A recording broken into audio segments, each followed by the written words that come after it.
Hey everybody out there in internet land. Well, it's been a couple weeks, even though it should have only been a week. I recorded a video for my combo call last week and I thought I uploaded it, but I guess I didn't, and I deleted it from my phone, so yeah, I guess you're not gonna know. It'll forever be a mystery what I bought last week. I guess you'll somehow live, somehow. Well, I gotta get two for one in this one. I'm gonna do a review for the new Charlize Theron action flick Atomic Blonde and my combo call for the week. First off, I guess we'll start off with Atomic Blonde review.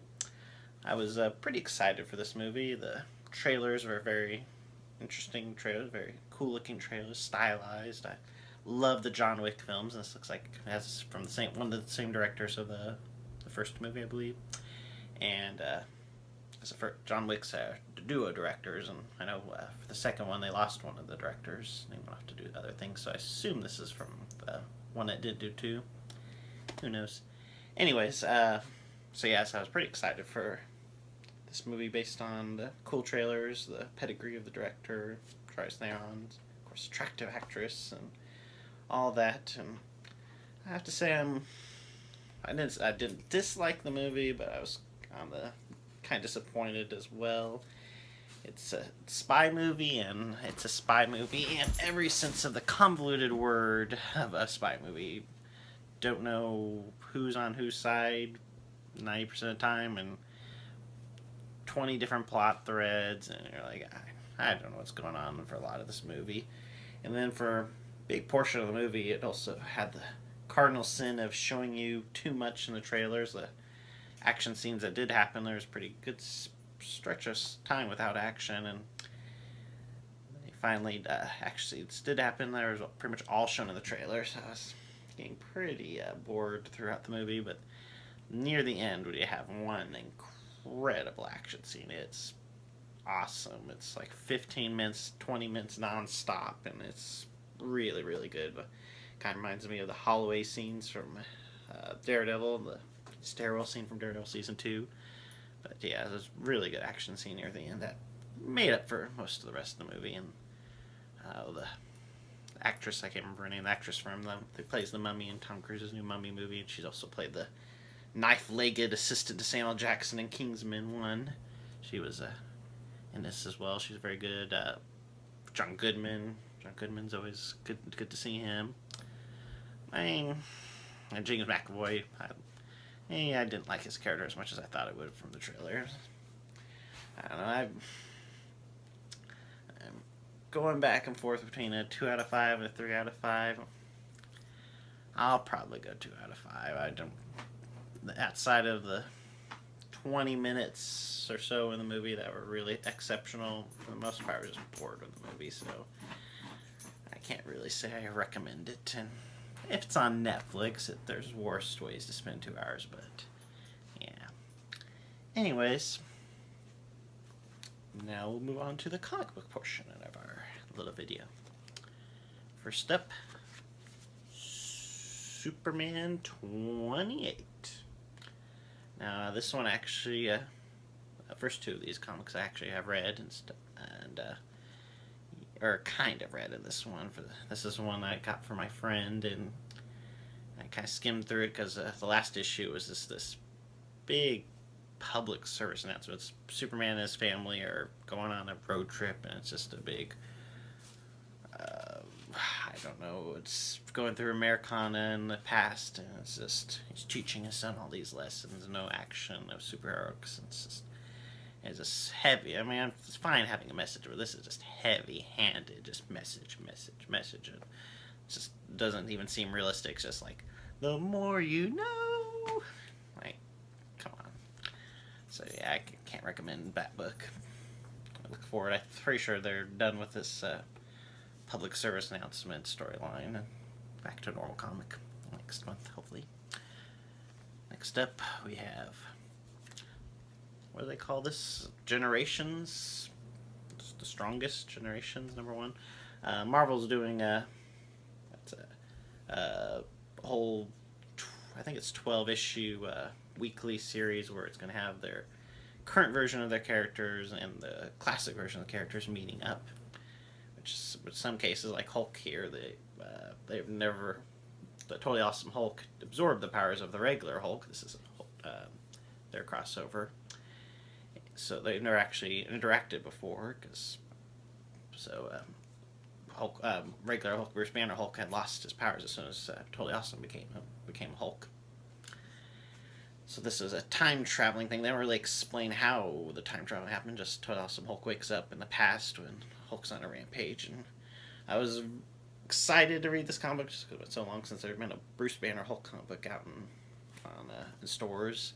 I was also dreading it because I could just see them trying to push over the new Hulk and the Totally Awesome Hulk and have him just embarrass and defeat the Bruce Banner Hulk easily. But they have a fight and they go to a standstill, so that's fine. You don't want to destroy the reputation of either character.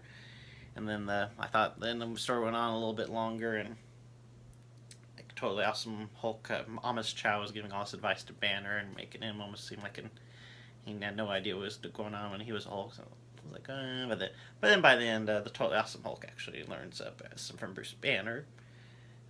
Like one of my big problems with the Totally Awesome Hulk is he's completely, utterly doesn't even in the same realm as Hulk. Hulk is a rampaging monster. It's dark, it's brooding, and he says, "Whoa, the Totally Awesome Hulk! I love being a hero. I love being Hulk, and woohoo! I got a stupid haircut, and hey babes, look at me!" And it's just the completely opposite of anything the Hulk has stood for. But at the end of this issue, he's comes to more revelation that there's a monster inside him, and it's more of a curse. So maybe the character will get better now. We'll see. I don't know. I just hope the Bruce Banner Hulk comes back sooner than later. Next up, Predators 4 of 5. Predator Hunters 4 of 5. This has been an interesting story. A bunch of people that survived encounters with predators before get together and team to try to hunt down other predators and kill them and whatnot. And it's been pretty slow moving. Not much action, not much actual predator action and anything. So it's, I don't know. If it was an ongoing series, I might drop it by this point. But this is issue 4 out of 5. So whatever. I'll give one more book, finish it off, see how it goes. Next up, Avengers number 10. I haven't picked up an Avengers book in a long time, mainly because I haven't liked from the team members, but this is a Secret Empire version of the Avengers team, the Hydra version of the team. As you see there, we got Superior, Spider-Man, Doc Ock, Black Ant, Evil Ant-Man, Deadpool, I think it possessed Scarlet Witch, Thor,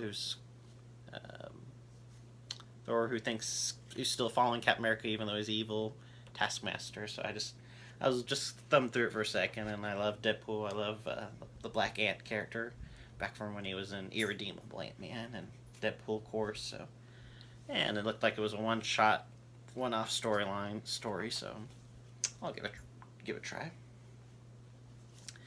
Next up, Spider-Man and Deadpool number 20. I haven't picked up Spider-Man Deadpool in a while just because I was getting, I don't want to say burned out Deadpool, but financially burned out, I guess, with so many Deadpool books Marvel was putting out. So I kind of dropped this one. But the fact that one of my favorite D-list to F-list maybe characters, Slapstick, is making a guest appearance, made me decide to go ahead and pick it up. Slapstick is like pretty much a living cartoon. That's their powers. He's indestructible, and he has a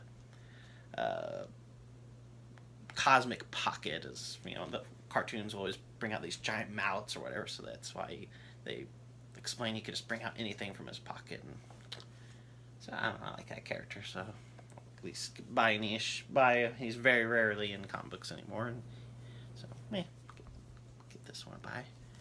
And finally, Batman 28. The third part, I believe, in the War of Jokes and Riddles, the Joker versus Riddler storyline. I've been liking it so far. It's like I was mentioned before, I think in my last review, or I don't even know if that review went up, but my last comic book haul, that it's very light on the actual war, but the writer's doing a very good job on a different take on this Joker, and a different take on Riddler as well. A much cooler take than the normal take on the Riddler. So I've been enjoying that storyline. Alright, I guess that brings us to the end. Hopefully I can actually get this one online this time for you to read it, to view it. Until next time, this is Uber Hulk Matthew signing off.